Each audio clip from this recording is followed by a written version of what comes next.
Episode number 19, Ironman Texas 70.3 with George Cespedes. Welcome to the pursuit of the perfect race.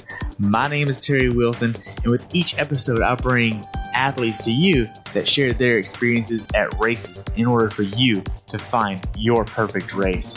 We will hear stories from athletes of all ages, abilities, and races of all distances. So regardless of where you fit in, there's something in it for you. Thanks for spending some time with me today. Now let the pursuit begin.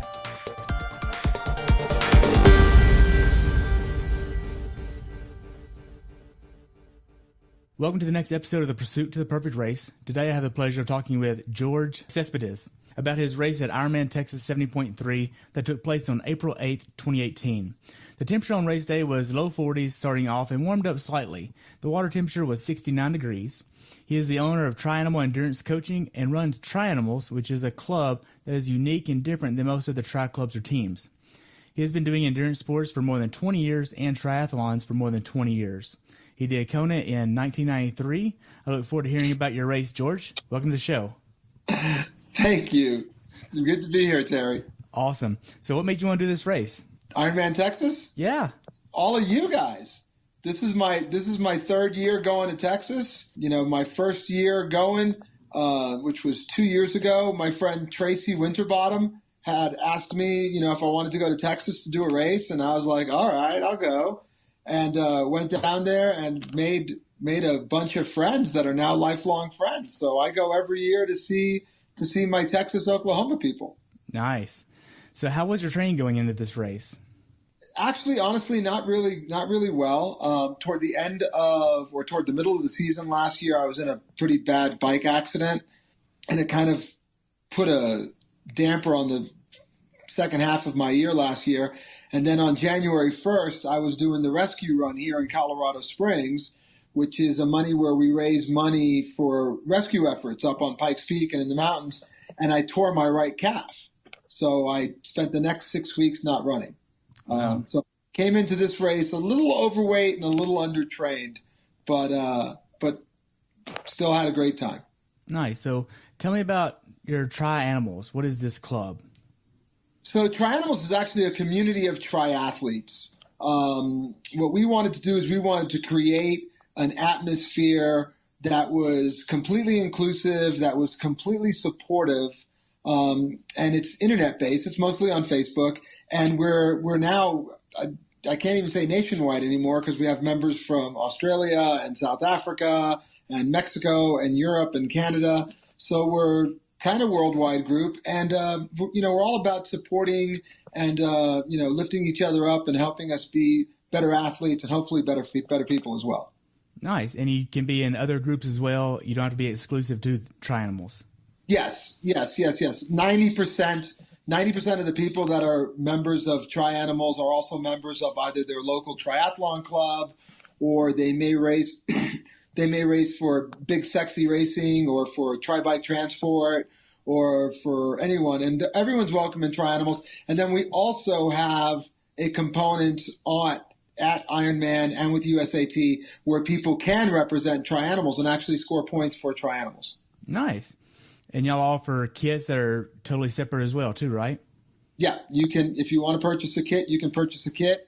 We offer kits in 3 different colors. We offer a yellow with red and black trim. We offer a pink with black and green trim. And then we offer my personal favorite, the plaid kit. Nice. Wow. So going into this race, what was your longest swim? I had probably swam little over an hour, probably 3,200, 3,400 meters. Okay. And what was your longest bike ride? Oh, I had biked, 60, 70 miles. Okay. My longest run going into this weekend was 8 miles at a very relaxed 11-minute pace. Nice. So that's probably where I caught you then. Yeah, that's probably, I remember vividly getting past the 10-mile mark and thinking, I don't feel so bad. And then maybe seconds after having that thought, my left quadricep said, oh yeah, hold my beer. And it was, I was pretty sore. As a matter of fact, I didn't do anything at all this week until today, and we hiked up the incline here. Wow. So how many bricks did you do going into this race? So when I'm training well, I usually do 2 bricks in a week. On Tuesday, I'll do a 60-minute spin class and follow that with a 1-hour pretty aggressive brick. And then after my long ride on Saturday, I'll usually do a 15 or 20-minute brick just to shake everything out so that I can get used to that feeling of running on tired legs. Okay. So how many times have you done the 70.3 distance? In Texas or overall? Overall. I'm going to say that was probably my 25th, 26th. Okay. And what age group did you race in this year? I'm new to the 55 to 59 age group. Nice. So you're the baby of the age group then. I am the baby of the age group. As a matter of fact, I will not turn 55 until December of this year. Wow.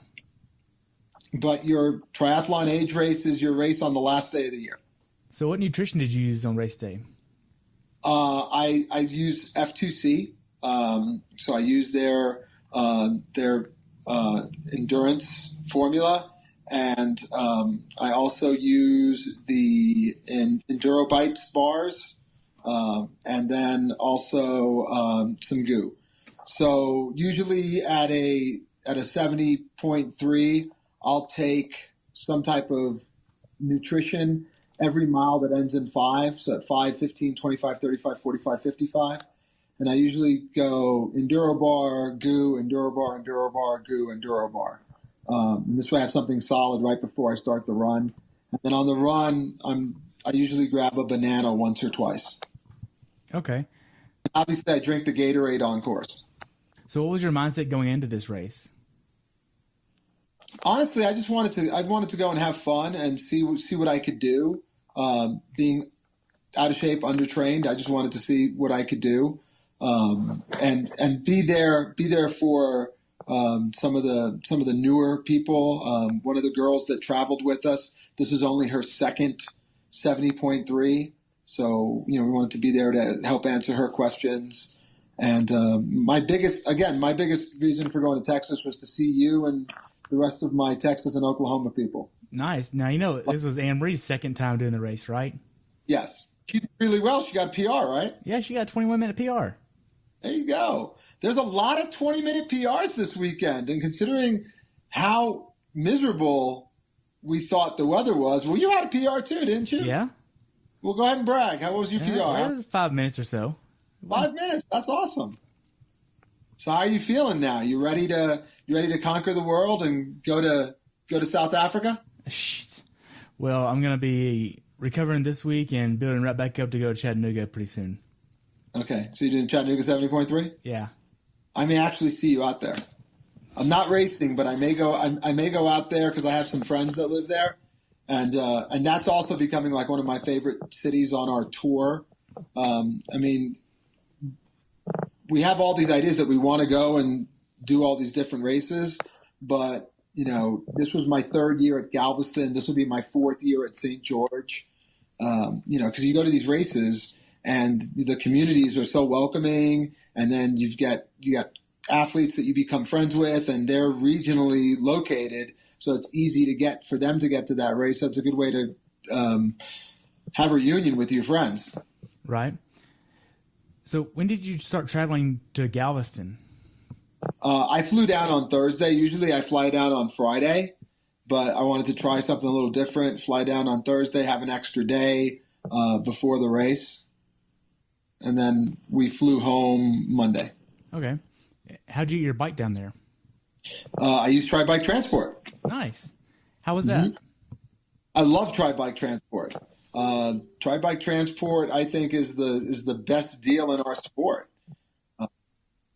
You drop off your bike at our member store. They pick it up. They transport the bike to the race venue. You pick up your bike at the race venue. You race. You give them back your bike when you're done, and it's shipped back home for you. And you don't have to worry about anything. You don't have to worry about a thing. That's awesome. Show up and race. As a matter of fact, I also have them ship my gear bag.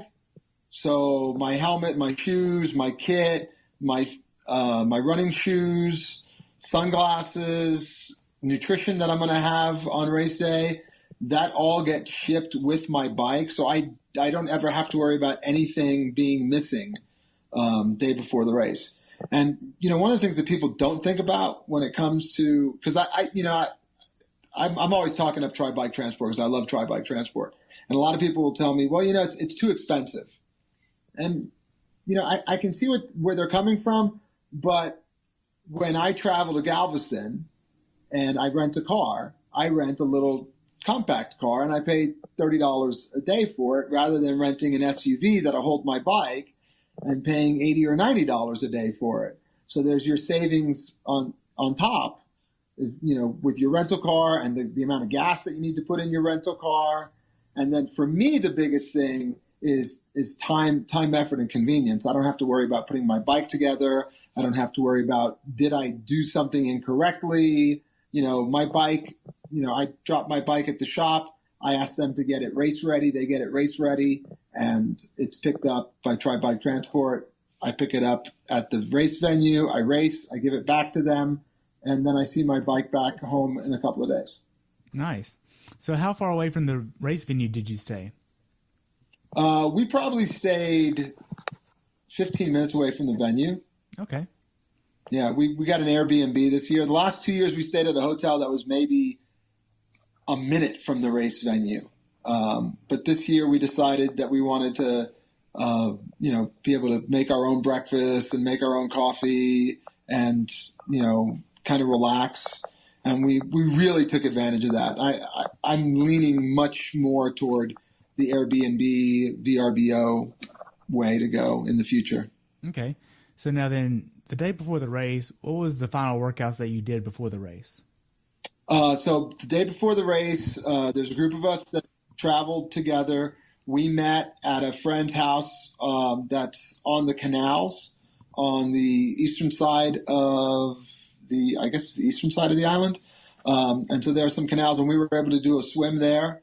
And then our plan was to go out and ride our bikes for about a half hour and then do a 10 or a 15-minute shakeout run. But it was very windy and rainy, and we just kind of, I think our bike ride was, 2 or 3 minutes just to make sure that all the gearing worked. And then we went and checked in our bikes, and we didn't even run. So how was the check-in process at the race for you? Check-in process at the race is great. I really enjoy the way Ironman does things. Checking in your bike the day before. If it's a 70.3 venue, there are no gear bags, so you just bring your bag the next day. And then, my next race is St. George, and they'll have 2 transition areas instead of 1. Okay. But it's the same thing. You check in your bike the day before you get bused to the lake. Okay. So did you have any issues with the bike prior to checking it in on race day? None. Nice. It was a very vanilla experience. I'm a huge fan of vanilla. Nice. So now then, do you have a certain meal that you have to have the day before the race? I am, believe it or not, I'm a pizza guy. That's why I saw you up at Mario's then. Yeah, I am a pizza guy. I am the day before the race, I'm a pizza guy. And then after the race, I am anything that is not strapped down or belongs to anyone else guy. I will eat anything the day after the race. Jeez. So what time did you try to get in bed the night before the race? So in Galveston, we tried to get to bed before 9 because we knew we were waking up around 4, and that was about 7 hours of sleep. I'm really good with between 6 to 8 hours of sleep. I can go less occasionally, but if I go over 8 hours of sleep, I'm like a zombie. It's really bad. So I try and, count backwards for 7 hours, and then that works perfect for me. Okay. I close my eyes and I was out, and I wake up usually 5-10 minutes before my alarm's scheduled to go off. Nice. And apparently you snore? Yes. News to me. I've always thought I was a non-snorer, but person who shared, we had room with bunk beds. Person who was our top bunk told me that I snored. That was complete news to me. I've never thought I snored. I don't think I snore still, but they said it, and I'll take their word for it. Right. So now then, race morning, what's your race day morning ritual? Coffee. I always have a toasted bagel with peanut butter and banana because you can get that anywhere. And you can even, if you're traveling out of the country, you can even pack peanut butter in your bag if you want. But always toasted bagel, peanut butter, banana, coffee at the race venue. Usually before the race, I'll take another banana for about an hour before the race. And usually about 15 minutes before the race, I'll eat like a UCAN bar or a honey stinger waffle, just something to have something in my stomach right before I get started. Okay. What time did y'all get to transition that morning? We were the second car at the venue that morning. So we got there a little before 5, and we sat in the car until a little after 6, just because it was so cold that morning.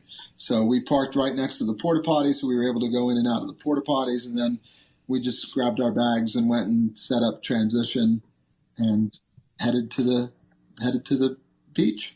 Nice. Now then, whenever you set up transition, what kind of PSI were you putting in your wheels? I always go with 105. 105. 105. And it's funny because we were actually talking about this, how years ago it was 120 or you always went to the highest number. And now that number went down from 120 to 110. And now everyone's suggesting 100 or 90. But I'm a bigger guy, so I feel comfortable at 105. I don't feel like I'm going to pinch it. I feel like if it's at 90, I feel like I'm riding on a flat tire. Right. So you say bigger guy, but you're like, what, 5'8"? I'm probably now a little bit under 5'8", and I'm right around 180 pounds. Okay. So you're not too big. Not too big, but I'm not the 5'8", 165 pounds I'd like to be. Right. So now then, as far as the transition getting set up and everything, did you pack any cold weather gear? I did. So a couple of years ago, we were at St. George when it was that day that it was 38 degrees and freezing rain as we were riding up Snow Canyon. So, so my friend Tracy, who I travel to a lot of races to, and I have this mantra, never again. We're never again going to be caught without cold weather gear. The funny thing is I packed my jacket. I was like, I'm going to pack my jacket in case it's cold. But I specifically took my toe warmers off my shoes, and it would have been nice to have had them. And it also would have been nice if I had picked up some gloves while I was there. Usually, what I like to do at races when the temperature is kind of iffy, I'll go to the grocery store like a Kroger or whatever, and I'll buy dishwashing gloves. And I'll just throw them in my transition, and then when I come out of the water, I can put those on, and they'll keep your hands really nice and warm because they don't breathe, so your hands stay really warm. And if it warms up, when you get to a aid station, you can just slide them off very easily and throw them away. Wow. So there's a tip. There's a tip for all your people. Nice. Now then, as far as the wheels go, what kind of wheels were you using? I use Cosmic Mavic wheels. So they're 50 millimeter. I have front and rear, and they work pretty well for me. I'm probably going to pick up another set of wheels this year, but we'll see how my financial situation works out. Okay. Now, are these clinchers or tubulars? I have clinchers. Okay. Now, did you set up your transition in any certain way to actually have a quick transition time? Yeah, I pride myself on being pretty quick with transitions. So, I always set my cycle gear in front with running gear behind, and I just kind of stack everything on top. So, I'll go to the strippers, I'll have them take off my wetsuit, run straight to transition, drop my wetsuit and goggles, and then it's sunglasses, helmet, shoes, go. But this year it was sunglasses, helmet, jacket, shoes, go. Okay. So what time was your send-off time? I was in wave 10. I don't remember the exact time. I want to say it was 7:39, I believe, but I was in wave number 10. Okay. I was in the 55 and up. And what do you mean there's no one after, there's no other age group older than us? We're the oldest ones, 55 and up. So that was our group. But we did have all the young 30-somethings. They were flying by me on the bike. Imagine that. Imagine that. Imagine those young bucks flying by me on the bike. Yeah. In between the time you got your bike ready and left transition to the swim start, what did you do in between that time? Set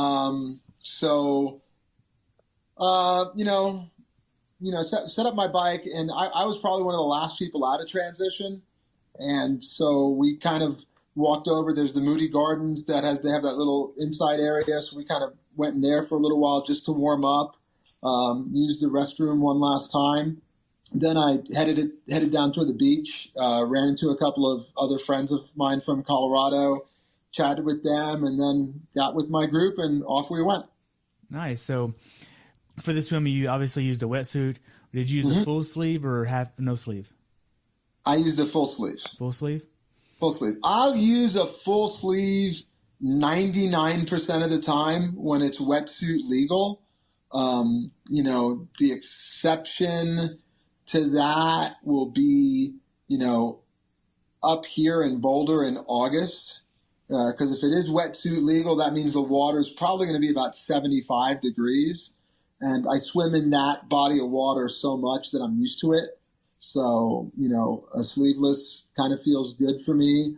But I'm lucky. I don't have that. I'm always cold. Like, if I'm sitting in my house, I'm wearing a jacket or a hoodie. So I'm always cold. So, I'm not that guy who's going to overheat by having a full sleeve wetsuit on in 73 degree water. But I do like the mobility in your arms in a sleeveless.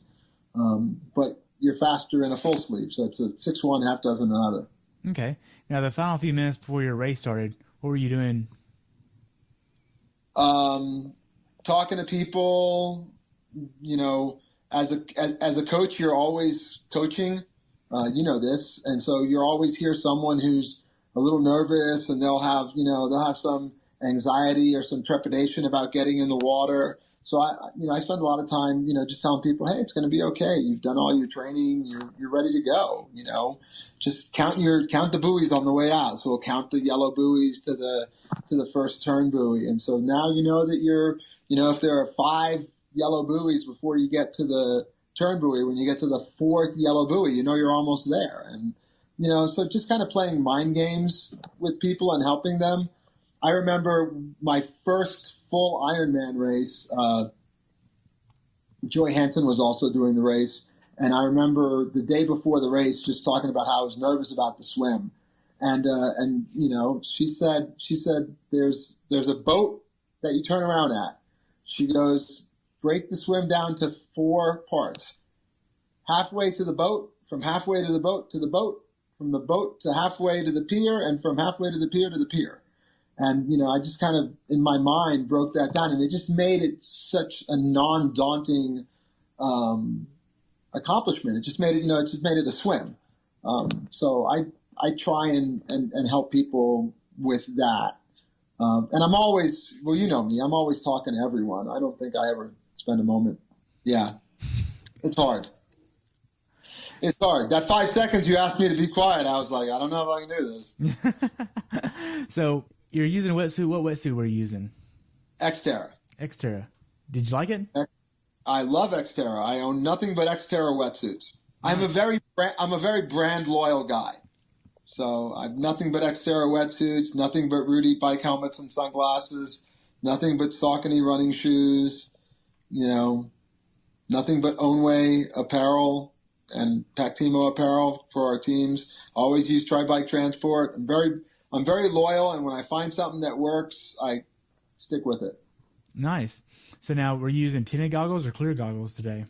I use the Aquasphere polarized lenses every open water race. So it's like wearing sunglasses. They're really nice. They fit my face really well. I never have leaking problems. Knock on wood. Next thing you know, next race I'll be leaking. I never have leaking problems, so I really like this. Nice. So this swim is a 3-turn swim. You have one turn, then another turn, then the long straightaway, and then right into the boat ramp, or swim out rather. How was the swim for you? The swim was really good. From the start to the first turn was the choppiest and most difficult part for me. That's probably when I attempted to drink the bay down to a level that we could all walk the race, but I wasn't able to accomplish that. So then I just kept swimming.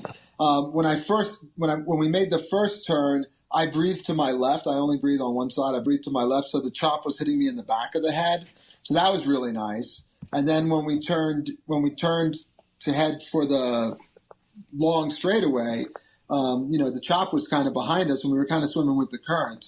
So I just made a conscious effort to get my hand deep to take advantage of the current and just stay away from people. Then when you turn in, then it's just survival, because that's when everyone's there and everyone wants to get to that one little ramp. Okay, the swim out, how was that? Swim out was great. I got out, found some wetsuit strippers. They completely manhandled me. I felt a little violated when I got up. They just kind of threw me around. The next thing I know, my wetsuit was off. And they're like, "Let's go." And I was like, "How did that happen? What happened?" It was really fast.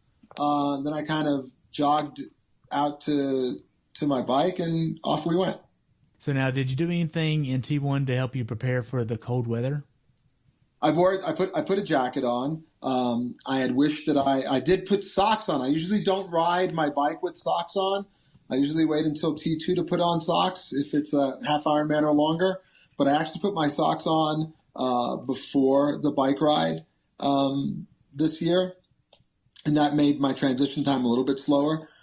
And jacket, I didn't put any type of ear warmer on, but I felt fine. It was just my hands and my feet were the coldest when we came in. I remember coming in after the bike ride and having difficulty unclipping my chin strap. Okay. So did you have a strategy for the bike? No, and I regret not having a strategy on the bike. I tend to hold back a little bit at the beginning of the bike ride because I'm always afraid that I'm going to burn all my matches too early. And I think had I really thought about it, I would have gone out a little bit harder and then come back in against that wind, the same as I did. I mean, I felt like I had a really good ride coming into the wind, but I think going out with the wind at my back, I could have taken advantage of the wind a lot better. Okay. Now then, for everybody listening, going out is 28 miles straight, and then you turn around and come right back. And this year we had the wind at our back for the first 28 miles, and a nice, lovely 15 to 20 mile an hour headwind on the way back. Yes. Okay. With the rain on the way back. Yes. It didn't really start to rain until we turned around. Yes, with the rain. Now, were you trying to hit a certain cadence? No, not really. I just wanted to kind of stay within myself and be comfortable. So, on the way out, I was trying to get in the aero position as much as possible so that my back wouldn't tighten up on the way back. But I train with power and, everything. But when I race, I take everything off. I've been known to race with just a Timex Ironman watch. because I just want to feel good and see how I feel when I'm biking. And that was the thing is, on the way out, I felt pretty good, but I know that I could have given more on the way out. Okay. Now, are you trying to hit a certain number of calories per hour? I was eating every mile that ended in 5. I was taking in 100 calories at every mile that ended in 5. So I knew I would come in on the bike in under 3 hours. And I had 600 calories in fuel, not including any Gatorade or any F2C drinks. So I have a pretty simple strategy. Eat every mile that ends in 5. Take a sip of something every mile that ends in 10 with some base salt. And then when I get to the rest areas, grab a bottle of Gatorade and drink as much of it as I can before the last chance trash. Okay. So sometimes I get a third of a bottle, sometimes I can get half a bottle. Sometimes I get the transition and they don't open the bottle for you, and they leave the little plastic thing on, and you can't drink any of it. And that's a little frustrating, but it happens. That actually happened to one of my athletes at Boulder 70.3 last year. Mm-hmm. And it actually caused her to wreck her bike. And it was quite a bit of an experience. And she didn't know how to handle that, so she didn't know to just throw it back and get another one. She ended up fumbling with it and ended up hitting a car. So it was quite a bit of an experience. Well, hopefully she's okay. Yeah, she's fine. Now, did you wear an aero helmet for this race? I wear a Rudy Boost helmet. Okay. Do you like it? I love it. I love my Boost helmet because the Boost helmet doesn't cover your ears like the Wingspan or the Wing 57 did, and I didn't like those because they always felt like they were pressing on my ears. So the Boost helmet is another aero helmet, but it leaves your ears exposed. Okay. How was the road quality for this bike course? Surprisingly, the road quality at this race is better than a lot of other races that we do. There are some sketchy points right before the bridge, right after the bridge. It's a little sketchy, but and I don't like riding on the bridge that much either. But pretty much the rest of the course is pretty well taken care of. Coming back, you do have to worry about the little lane dividers, the little plastic lane dividers. You just got to be wary of them and just stay off of the line. But for the most part, I think that the road quality is very good in Galveston. Okay. As far as the bike goes, was there anything that you would tell someone to be aware of that hasn't done this race before?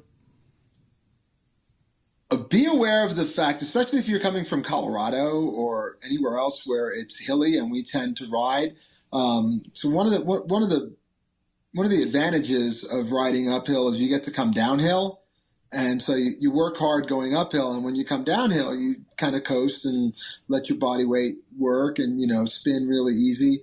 But you don't get to do that in Galveston. I mean, you're cycling and you're pedaling the whole time. Even with the wind at your back, you're pedaling the whole time. So my big word of caution to people who come from hillier areas is, try and get into some type of routine on your trainer where you're just pedaling and you're just, you're at that power output that you want to be at optimally, and you're just grinding that so that you know what that feels like. Okay. So how well did you actually execute your bike strategy? Not as well as I would have liked to, honestly. As I said earlier, I would have liked to have gone out a little bit harder. I felt like I came back in pretty well, but I think I left a couple of minutes on my way out. Okay. Now the final mile or two on the bike, do you have a transitional cool down that you do to prepare for the run? I try and ride in aero as much as I possibly can, which isn't as much as other people. But those last couple of miles, I try to sit up. I try to stand up and get my legs moving, standing up. I try and stretch my lower back out, so this way when I get on the run, I don't feel as bad as if I just stayed in that aero position and just hammered for the whole, last 2 miles. I think taking an extra minute to cycle the last 2 miles because you were out of aero and because maybe you were spinning your legs out to help with the transition and the transition, I think that's a benefit in the long run. Okay. Now, did you do a flying dismount here? No. I am not a flying mounter or flying dismounter. I am a get to the line, unclip, step off my bike, and then run to my transition area. Right. There's for a guy like me, the flying dismount and flying mount could possibly be the difference between 17th place like I was and 16th place. At that point, for me, and the way I'm thinking about it is, I'm happy coming in 15th place and not taking the chance of taking a spill and hurting myself or twisting an ankle or, tearing a muscle. And I'm not saying that these are things that happen often, but they can happen. So I'm a minimize the risk kind of guy. Okay. Now, going into T2, how was that for you? Going to T2 is great, except for the fact that, let's go back to me drinking some water on the swim. All of that gastrointestinal distress hit me as soon as I stood straight up in transition. And I knew that I needed to make a very fast transition only because there were no facilities in the transition area. So I needed to get out of the transition area as quickly as possible. Okay. So did you change socks in transition? Nope. Same socks? Nope. You just grabbed your stuff and left? Just put on my shoes, took off my helmet, put on my shoes, put on a hat, and grabbed my race number bib and took off. Okay. So how were the first few miles for the run?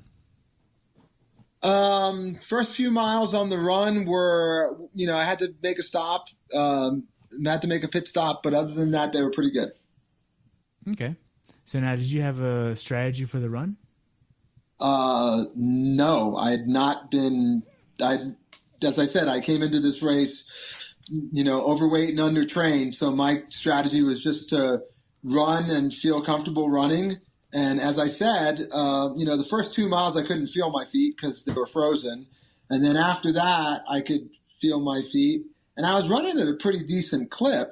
So I felt pretty good until I got to about mile 10. And that's when my body reminded me that I hadn't gone that far yet this year.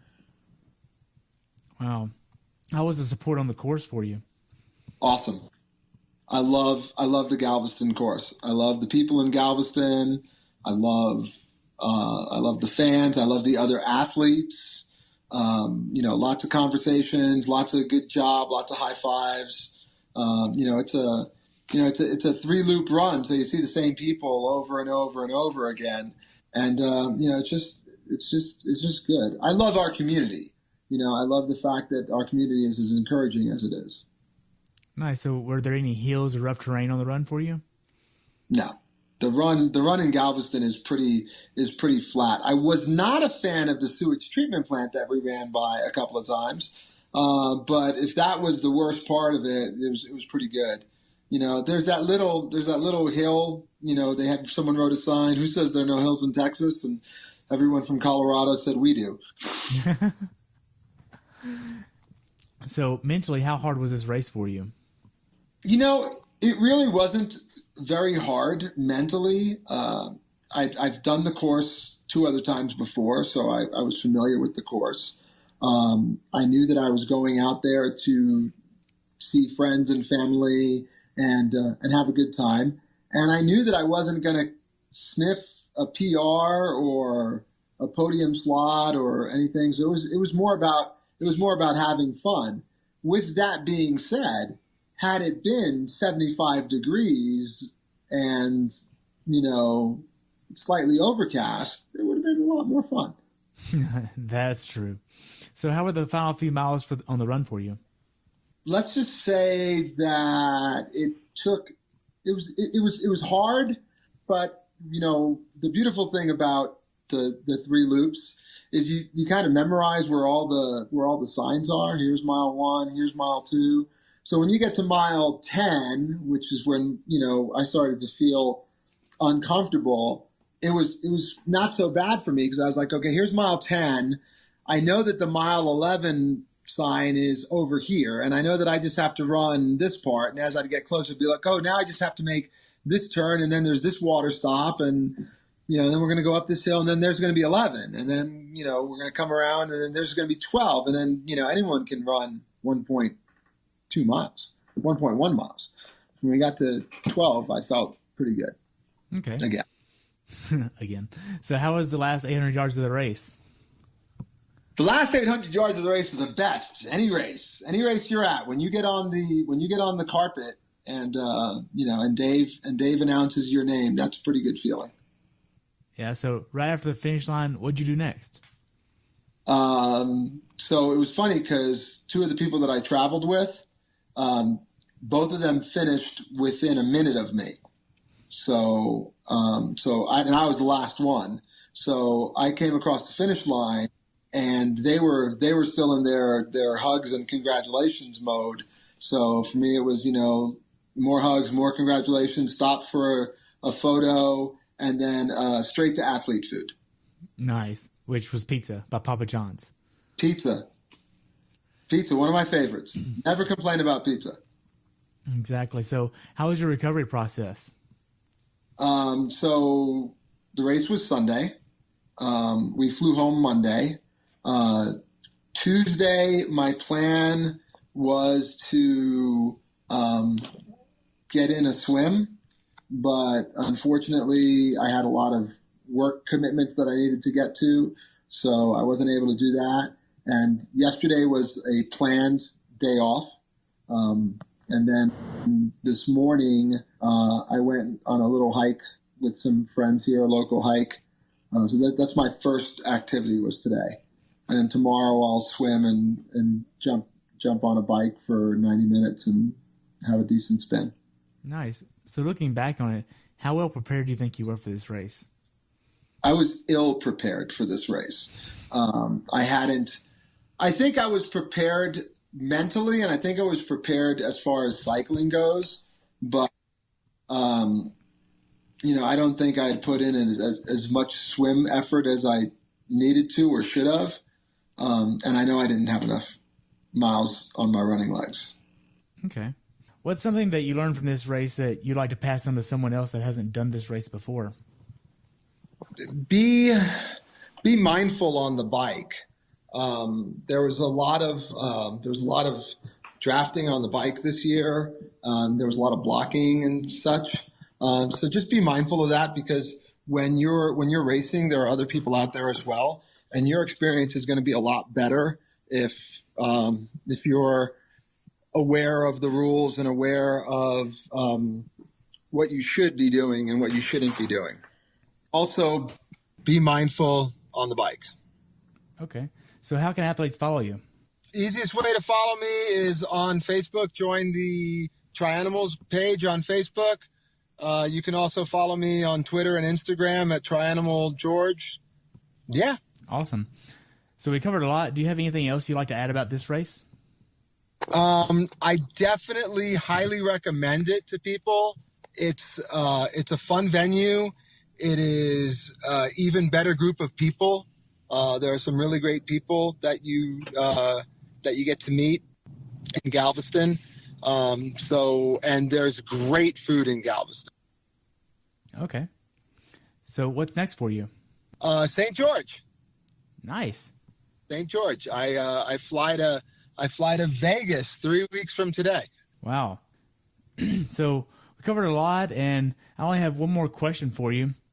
What's your definition of a perfect race?